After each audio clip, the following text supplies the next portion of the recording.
mənim yanımda çox maraqlı bir həmsöhbətim var. O həmsöhbətim əslində məhz bu konfransın məğzi ilə bağlı yaxından məşğuldur. Çünki bu konfrans məhz 29-cu sessiya maliyyə kopu adlanır və bu təsadüfi deyil. Çünki son 15 ildə ilk dəfədir ki, inkişaf etməkdə olan ölkələrə məhz maliyyə vəsaitinin ayrılması, maliyyə dəstəyi kimi bir çox məsələlərin burada geniş formada yer aldığı bir konfransdır COP29 və bu kontekstdə də öz fikirləri bildirilir ekspertlər tərəfindən, QHT-lərin, eyni zamanda korporasiyaların, təşkilatların hesabatları dinlənilir və onların araşdırmaların nəticələri izlənilir. Bu kontekstdə mənim yanımda qonağım da elə bu işlə məşğul olanlardan biridir. Belə ki, daha doğrusu həmsöhbətim İqtisadi Sosial Araşdırmalar Tədqiqatlar Mərkəzinin əməkdaşıdır. Abdul Awal'dır. Welcome to our country, welcome to our studio. And first of all, did you like Baku? Really? It's great. It's a nice and wonderful city. Yeah. It's your first time here? Yeah, it's my first time here in Baku. Yeah, and you know, today COP29 is very important, the conference as a financial event, because you know, until this day, the financial support for developing country is being discussed and it will continue, sure. And the main ideology this conference about financial supporting distribution the funds to the developing countries. And on this subject, what do you think about that? How should be the economic development for the developing countries? Thank you very much. I'm here just to call upon the negotiators assembled here that we should respect the rights of the future generation first. Why we need financing? Because we are endangering our world by facilitating an environment that is damaging our life and livelihood everywhere. So it is very important issue to mobilize finances to limit the temperature 1.5 degrees Celsius as the Paris Agreement already agreed on this issue. So the finance for the loss and damage is very important for us. I'm coming from a community from Bangladesh. Just last couple of months we have been suffering a lot of climate catastrophes. Perhaps you know about that. You're surging, yeah? It's a serious flood and extreme weather, warming and damage of the life and livelihood of the people. So as you ask me, it is very important to finalize the loss and damage fund here this time. And it's not meeting our expectation right now, but we hope that considering the issue of the future of the world or the planet and considering the sufferings of the people of the so-called developing countries, I should say that the worstly affected climate victim countries like Bangladesh. You know, if you consider the list of the worstly affected countries, Bangladesh is ranking 7. So the Really? Yes. So the what's the top of the point? The top some island countries like Maldives and others. No, top point. What is the top point? Okay. No, the point is that considering the effect of the climate change and the future threat of the life and livelihood, Bangladesh is ranking 7 now. But still it is a huge, big country, 180 million people are suffering.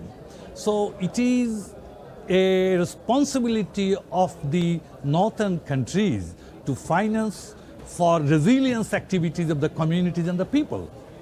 Because they are suffering and they are not creating this global warming. So the rich countries should take the responsibility to reduce this working up to a certain level that will really help us to take the appropriate actions, enabling actions to control the warming. So it is very important, the question of the finance. I hope that the Baku and Azerbaijan COP29 will take some very, very positive steps to really finance the poorer countries and struggling countries, those who are struggling for against the catastrophes. So resilience activities must be funded by the rich countries.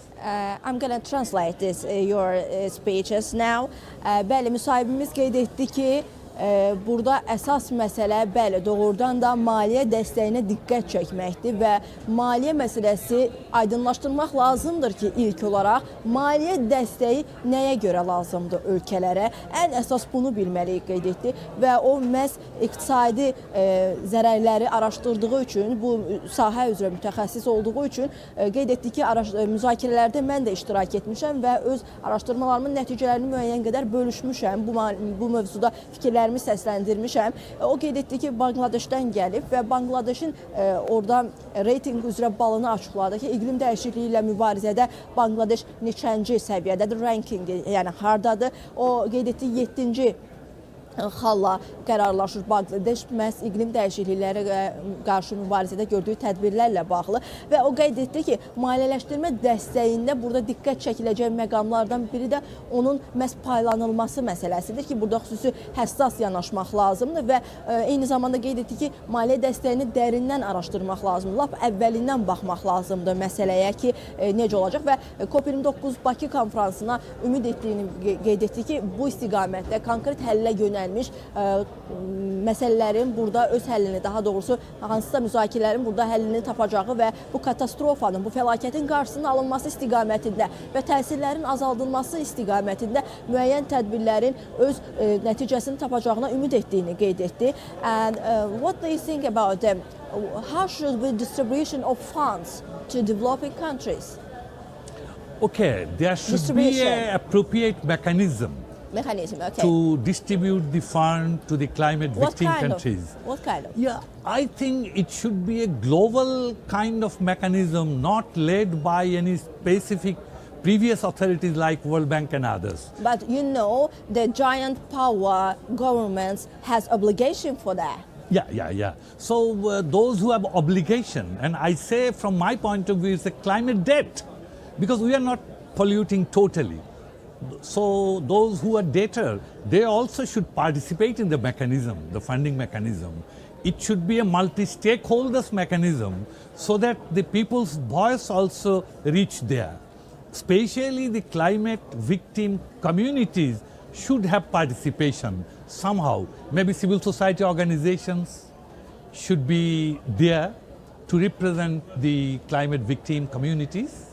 So in conclusion, I should say that we need this big global fund regulated in a proper way so it is reaching out to the communities, victim communities. Bəli, mən müsahibimizdən soruşdum ki, ümumiyyətlə necə düşünürsünüz, necə olmalıdır məhz vəsaitin bölüşdürülməsi, biz bu maliyyə dəstəyindən danışırıqsa, o qeyd etdi ki, burada əsas aparıcı qüvvələrə baxmaq lazımdır. Daha sonra öhdəliklərdən danışdı ki, aparıcı ölkələrin öhdəlikləri var, amma burada konkret bir mexanizm olmalıdır, mexanizm əsasında qurulmalıdır və bu mexanizmdən əlavə multi-dəyərlər nəzərə alınmalıdır ki, burada hər bir cəmiyyətdən multi-cəmiyyət olmalıdır. Yəni, hər bir cəmiyyətin marağı, hər bir cəmiyyətin şikayəti nəzərə alınmalıdır ki, burada əsas diqqət çəkiləcək məqam həmin o müxtəlif cəmiyyətlərin birləşməsi olmalıdır deyə müsahibim məhz bu məsələdə qeyd etdi. And another question is about countries which, due to climate change, there are countries today that are in danger of being destroyed and faced to wipe out the earth. Actually, for example, Maldives, due to climate change. And what is the first step to these countries? Yeah, the first stage should be cutting down the emission. Emission? So that the carbon emission, so that the temperature level will gradually be going down by next at least 10 years. So we should fix a timeline that by this time this carbon emission is reduced and the whole world temperature is going down at least 1.5 degree Celsius level. So this is important work nowadays.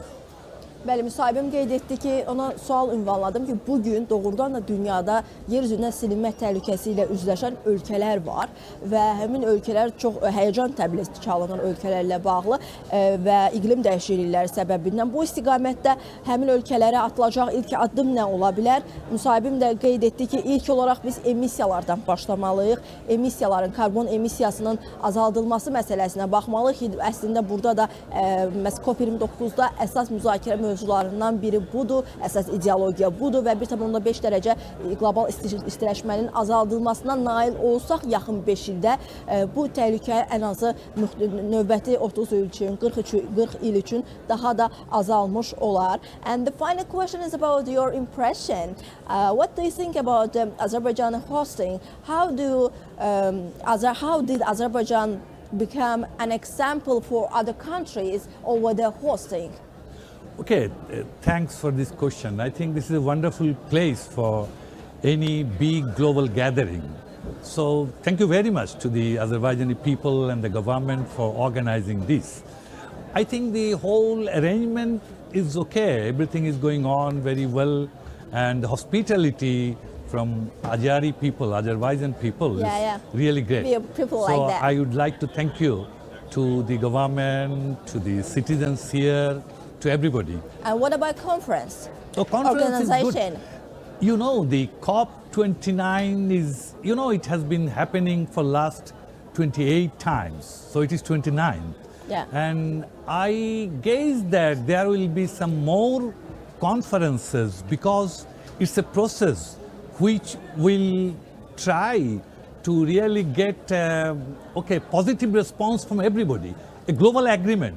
So I think the Azerbaijan conference is good, and maybe the others next time. It is going to be happening in Brazil, so I think they will take away. You're going to participate? Maybe I can participate if I... By the way, did you participate in COP28? No, sorry, I never. I was in Paris. Paris, yeah. Paris, yeah. Yeah, okay. Mən müsahibimə sual ünvanladım ki, ümumiyyətlə konferans haqqında fikirləriniz nədir? Azərbaycan nümunə ola bildimi digər ölkələrə təşkilatçılıqla bağlı bu konferansın keçirilməsinə dair və o qeyd etdi ki, əslində bunu siz də bilirsiniz ki, çox gözəl təşkil olunub konferans və doğrudan da heyran qaldım, Bakının gözəlliyini xüsusilə vurğuladı və konferansın keçirilməsi ilə bağlı qeyd etdi ki, hər şey düşünülüb burada və müzakirələrin keyfiyyəti, səmərəliliyi ayrıca bir yana, eyni zamanda orqanizasiyada çox yaxşı təşkilatçılıq, yəni çox yüksək səviyyədədir və ona sual ünvanladım ki, siz digər koplarda olmuşsunuz. Parisdə keçirilən kopda iştirak etdiyini qeyd etdi və ümid edir ki, növbəti koplarda da iştirak edəcək. And by the way, today is World Tolerance Day, and as you know, the tolerance provides the society as a cohesive and gentle. And this is over the subject. What is the expectation for society over the climate change? Yeah, okay. First of all, this World Tolerance Day, this is a good thing this is happening. And we have another one day, Non-Violent Day, World Non-Violence Day. So these all are very close, tolerance, non-violence. But of course, we will have debate, differences. So in COP, the people are having... Multicultural like that. Yeah. So it is just multicultural. Solidarity, we need solidarity. Exactly, but end of the day, we need solidarity. Yeah. End of the day, it is our world. We need solidarity in every section. Exactly, yeah? Exactly. Bugün Dünya Tolerantlıq günüdür və Azərbaycan da tolerantlığın ən bariz nümunəsini, tolerantlıq siyasətinin ən bariz nümunəsini nümayiş etdirən bir ölkədir ki, bir çox ölkəyə məhz Azərbaycanın bu siyasəti nümunə olaraq göstərilir. Bu istiqamətdə sual verdim ki, siz necə bir cəmiyyət görmək istəyirsiniz? Bu qədər problemlər üzərindən, yəni biz iqlim dəyişikliyindən danışırıq, konkret onun üzərinə kökləndim ki, iqlim dəyişikliklərlə mübarizə apararkən necə bir cəmiyyət görmək istəyirsiniz? O qeyd etdi ki, hardan, necə danışdığımızdan, kim olduğumuzdan asılı olmayaraq birliyi nümayiş etdirməliyik və hər bir sahədə, hər bir sahə üzrə biz birliyimizi göstərməliyik deyə cəmiyyət olaraq, dünya cəmiyyəti olaraq bunu qeyd etdi. Çünki yetəri qədər problemlərlə üzləşirik dedi. And my final question is about the obligation. Let's talk about the obligation. you are expert on this subject, like economic development or the climate change or another problems or catastrophic there. And how should be the development or how should be countermeasure for that? Yeah, or due to climate change. Yes, okay. I think the IPCC is regularly assessing the damage like things, you know. So we can use the international tools and instruments to assess like the what? damage. It is the scientific investigations. Researches? They can tell something historical, something ecological. So historical things we know that colonial At the end, past. researcher, as a researcher, yeah? Yeah. So I think this is important that there should be a good assessment, and then obligation is to the northern rich world, those who started industrial revolution many hundred years ago. So they took all the advantage to build up this civilization. Now it is their obligation to compensate others who are the victim of the climate change, especially the loss and damages. Bəli, bizim müsahibimiz qeyd etdi ki, ona öhdəliklərlə bağlı danışdım ki, siz bəs iqtisadi araşdırmalar üzrə, zərərin iqtisadi araşdırmaları üzrə ekspertsiz, mütəxəssissiniz. Nə düşünürsünüz? İqtisadi inkişaf necə olmalıdır bu sahəyə qoyulan sərmayə ilə bağlı və onun qeyd etdiyi bir məqam var idi ki, burada əsas diqqət çəkən məsələ öhdəsindən gəlməklə bağlıdır ki, burada hər şeyə müxtəlif yanaşmalar olmalıdır. Yəni, bunun məntiqi tərəfləri araşdırmalıdır, iqtisadi tərəfləri, sosial tərəfləri araşdırmalıdır və günün sonunda bütün hər şeyin məğzində məhz elmi araşdırma dayanır deyə məhz qonağımız qeyd etdi. Bəli, mənim həmsöhbətim bir daha onu qeyd etmək istəyirəm ki, Sosial-İqtisadi Araşdırmalar Təşkilatının üzvü Abdul Aval idi. Thank you so much. Thank you for your time.